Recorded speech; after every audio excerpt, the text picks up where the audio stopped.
Bonsoir, j'aimerais vous présenter un cube que j'ai réalisé il y a quasiment un an maintenant, mais que j'ai jamais pris le temps de mettre sur YouTube. C'est un cube avec des films polarisants sur chacune des faces. Alors comment je l'ai réalisé? Très simplement en récupérant un vieux cube qui n'avait pas de stickers mais de la peinture sur les faces, et j'ai découpé avec ma machine de découpe un lot de stickers dans ce film polarisant que j'ai récupéré chez un professionnel de l'affichage qui m'a donné une chute. Donc voilà, c'est un papier qui à mon avis vaut assez cher, donc j'étais ravi de pouvoir récupérer une telle chute gratuitement.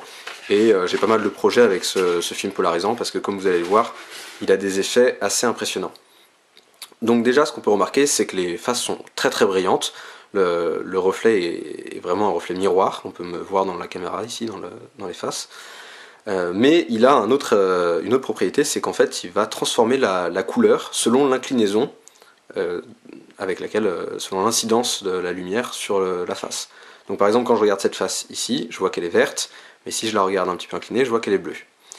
De la même manière, cette face ici, elle est blanche à la base, mais une fois qu'on a appliqué un film polarisant, selon si on la regarde de manière inclinée, on a l'impression qu'elle est jaune, ou quasiment verte quand on la regarde quasiment de face, et voire rose en fait quand on la regarde de manière perpendiculaire.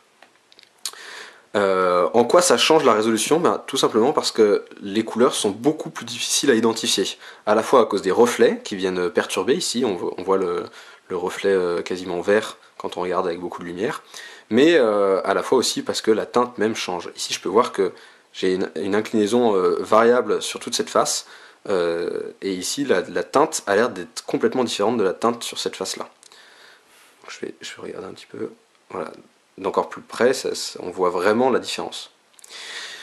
Donc je vais le mélanger dans un premier temps, simplement en mélangeant le bleu et le vert ensemble et les autres couleurs ensemble, juste pour qu'on se rende compte que, bon, c'est assez facile de distinguer le bleu et le vert du reste des couleurs, mais entre elles, les couleurs sont très difficiles à distinguer. Donc je fais ce premier mélange, tout simplement en faisant des demi-tours,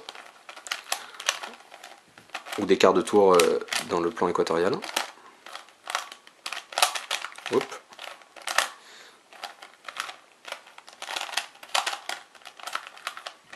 Voilà, et donc après quelques mouvements, le cube est à peu près mélangé, toujours en conservant les deux faces bleues et vertes en haut et en bas.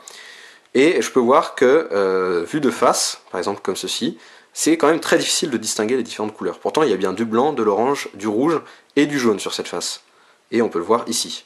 Le blanc, le jaune, l'orange et le rouge. Vous voyez, entre le orange et le rouge, c'est très très difficile de les distinguer.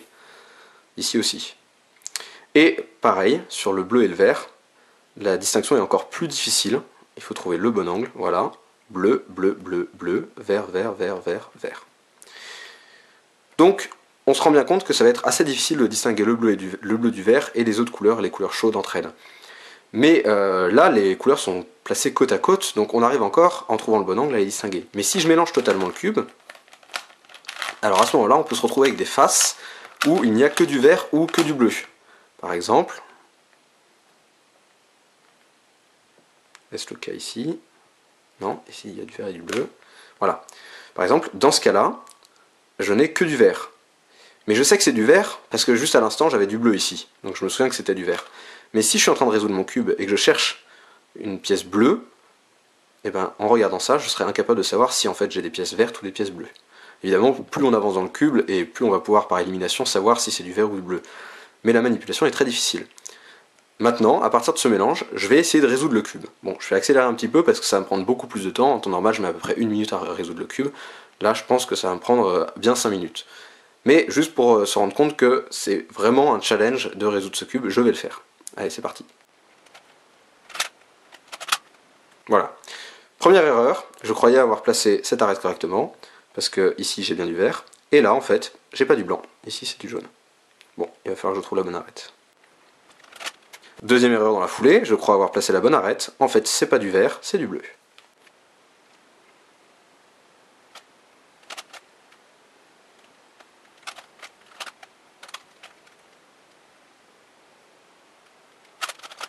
Yes! Quasiment 1 minute 30 et j'ai enfin ma croix blanche.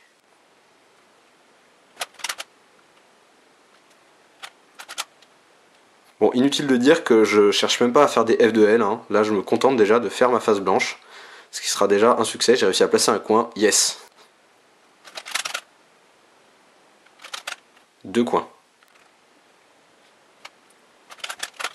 3 coins. Et de 4, ma face blanche est terminée, et je peux commencer maintenant à placer les arêtes.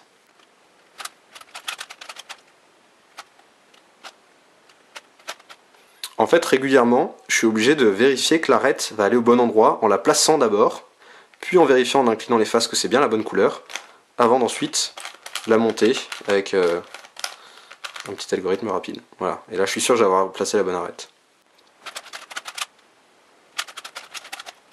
J'ai mes 2 faces, mes 2 premières couronnes, et maintenant je vais pouvoir attaquer la dernière couronne.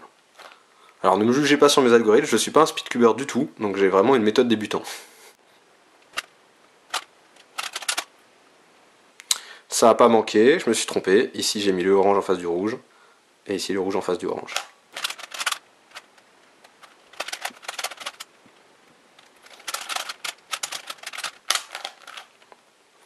Et voilà, le cube est résolu. Donc j'ai mis, il me semble, à peu près 5 minutes à le résoudre, ce qui est à peu près 5 fois plus de temps que ce qu'il me faut en temps normal. Donc voilà, c'est pas non plus quelque chose d'infaisable, mais c'est assez amusant de passer son temps à chercher les pièces. J'espère que le puzzle vous plaît, donc c'est une modification très simple à faire, à condition évidemment que vous ayez du film polarisant sous la main, que je vous recommande si vous avez envie de vous challenger un petit peu. Merci d'avoir regardé la vidéo et n'hésitez pas à vous abonner à ma chaîne si elle vous a plu.